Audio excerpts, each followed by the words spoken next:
दोस्तों क्या आपको पता है कि 12th पास करने के बाद टॉप 5 ऐसे कौन से गवर्नमेंट जॉब्स है जिन्हें में सबसे ज्यादा सैलरी मिलती है। दोस्तों आप में से कई सारे ऐसे स्टूडेंट होंगे जो 12th के बाद डायरेक्ट गवर्नमेंट जॉब पाना चाहते होंगे। तो ऐसे में आपके मन में यह सवाल जरूर आता होगा कि 12th के बाद ऐसे कौन से गवर्नमेंट जॉब्स हैं जिन्हें हम अप्लाई कर सकते हैं 12th के बाद डायरेक्टली और उनमें सबसे ज्यादा सैलरी मिलती है। ऐसे ही गवर्नमेंट जॉब्स के बारे में आज के इस वीडियो में हम बात करने वाले हैं, तो वीडियो बन तक बने रहिए।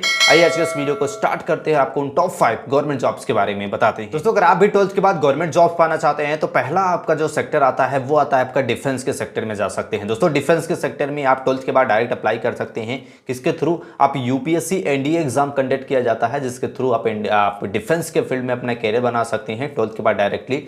उन स्टूडेंट के लिए काफ़ी इंपॉर्टेंट होता है जिन्होंने 12th अपना मैथ्स सब्जेक्ट से पास किया, यानी कि फिजिक्स केमिस्ट्री मैथ्स से अगर आपने 12th पास किया है तो आप इंडियन आर्मी और इंडियन नेवी के लिए अप्लाई कर सकते हैं। अगर आप इंडियन आर्मी के लिए अप्लाई करना चाहते हैं तो 12th अगर आपने पास किया है तो आसानी से इसके लिए आप एलिजिबल होते हैं, आप आसानी से इसके लिए अप्लाई कर सकते हैं।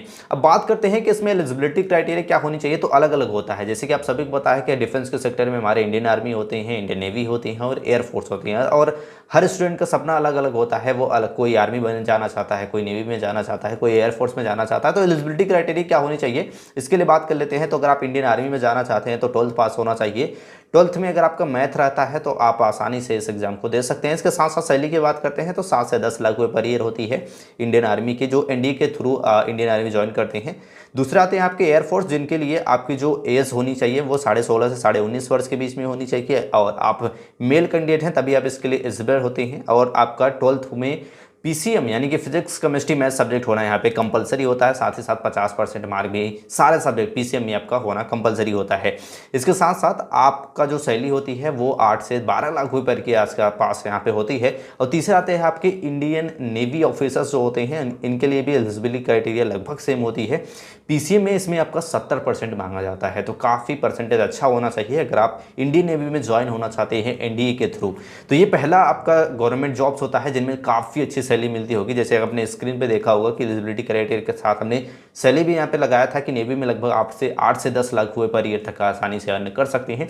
सबसे अच्छी बात होती है कि आप इंडियन आर्मी, इंडियन नेवी या फिर इंडियन एयरफोर्स में एक ऑफिसियर पोस्ट पे आपको यहाँ पे नियुक्ति की जाती है, जो काफ़ी जिम्मेदारियों वाला पोस्ट होता है, काफ़ी अच्छा होता है। 12th के बाद डायरेक्टली आप डिफेंस में जा सकते हैं और अपने देश को सर्व कर सकते हैं। दूसरा जॉब आता है आपका, वो होता है आपका जो सेंट्रल आर्म पुलिस फोर्स होते हैं, यानी कि जो आपके सीएपीएफ वाले होते हैं वो सारे। इनमें कई सारी कैटेगरियां होती हैं, जैसे कि आपके असम राइफल्स होते हैं, इसमें border security force, central industrial security force यानी कि सीआईएसएफ होते हैं, सेंट्रल रिजर्व पुलिस फोर्स यानी कि सीआरपीएफ वाले इसी में शामिल होते हैं। इसके साथ साथ इंडो तिब्बतन जो बॉर्डर पुलिस फोर्स होती है, नेशनल सिक्योरिटी गार्ड एनएसजी वाले जो ऑफिसर्स होते हैं, या फिर आपके सशस्त्र सीमा बल यानी कि एसएसबी वाले ऑफिसर्स होते हैं, ये सारे ऑफिसर्स आपके सीएपीएफ के अंदर ही आते हैं। इसके लिए एलिजिबिलिटी क्राइटेरिया भी अलग अलग होती है, अलग अलग पोस्टों के लिए यहाँ पे एज लिमिट अलग अलग निर्धारित होती है। लेकिन अगर आपने 12th पास कर लिया है तो इसके जो कांस्टेबल की वैकेंसी निकाली जाती है या फिर एएसआई के लिए निकाली जाती है, उसके लिए आप एलिजिबल होते हैं। मैक्सिमम जो एज लिमिट होती है इन सारे पोस्टों के लिए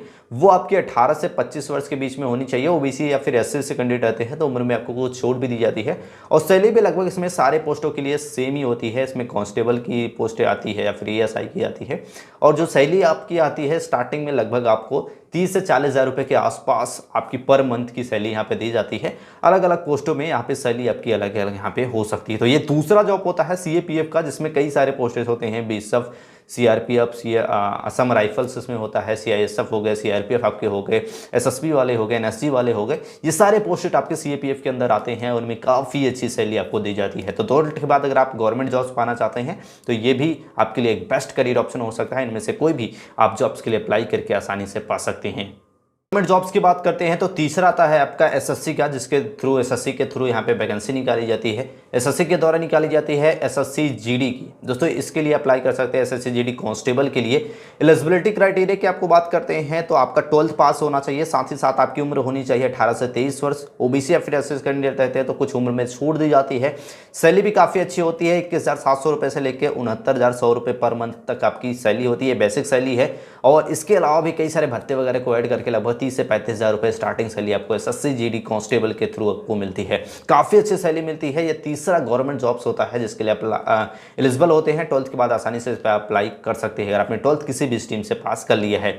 नेक्स्ट आता है आपका स्टेट पुलिस का। दोस्तों जैसे कि आप सभी को पता है कि हर स्टेट में पुलिस की वैकेंसी निकाली जाती है, पुलिस कांस्टेबल की, जिसके लिए एलिजिबिलिटी क्राइटेरिया होती है कि आपका जो 12th पास है तो आप इसके लिए अप्लाई कर सकते हैं।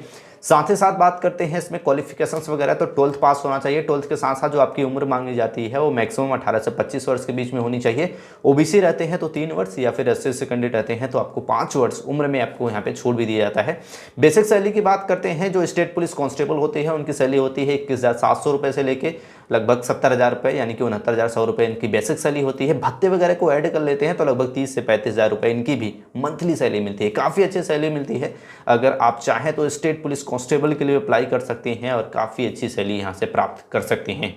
एग्जाम आता है आपका एसएससी सीजीएल का, यानी कि combined higher secondary level examination. दोस्तों इसके अंतर्गत कई सारे एग्जाम्स होते हैं, जैसे कि आपका लोअर डिवीजन क्लर्क होता है, जूनियर सेक्रेटरी असिस्टेंट की, पोस्टल असिस्टेंट की, डाटा एंट्री ऑपरेटर की, डाटा एंट्री ऑपरेटर जो कि सी या फिर एजी के लिए होते हैं, स्टेनोग्राफर सी वैकेंसी आती है, स्टेनोग्राफर ग्रेड डी की जो वैकेंसी है वो एसएससी सीजीएल के ही थ्रू आती है। तो अगर आप चाहें तो इसके लिए अप्लाई कर सकते हैं। क्वालिफिकेशंस की बात करते हैं तो अलग अलग पोस्टों के लिए जो होती है वो क्राइटेरिया इसमें अलग होता है। जैसे कि आप लोअर डिवीजन क्लर्क के लिए अप्लाई करना चाहते हैं तो 12th पास होना चाहिए, 50 से 60% मार्क होना चाहिए। साथ ही साथ आपकी जो उम्र होनी चाहिए वो 18 से 27 वर्ष के बीच में होनी चाहिए, और इनकी जो सैलरी होती है वो भी लगभग 4 से 5 लाख रुपए पर ईयर तक यहाँ पे इनको दी जाती है। यही क्राइटेरिया कई सारे पोस्टों के लिए होती है। वहीं बात करते हैं डाटा एंट्री ऑपरेटर के लिए, तो 12th पास होना चाहिए, 12th में पीसीएम होना कंपलसरी होता है, 50 से 60% मार्क होना चाहिए। और अलग अलग जो पोस्टेस होते हैं अभी स्क्रीन पे आप देख पा रहे होंगे, ये सारे पोस्टों के लिए एलिजिबिलिटी क्राइटेरिया भी अलग अलग होती है और इनमें अलग अलग सैलरी भी आपको दी जाती है।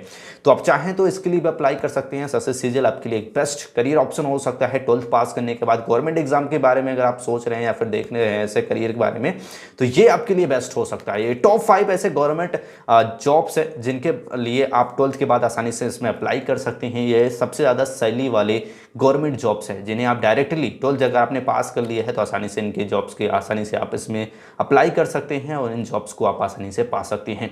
आई होप आज की जानकारी अच्छी लगी हुई। ऐसे वीडियो के लिए चैनल को लाइक और सब्सक्राइब जरूर कर ले। दोस्तों वीडियो से रिलेटेड कोई भी मन में क्वेश्चन हो तो आप कमेंट में जरूर बताइए।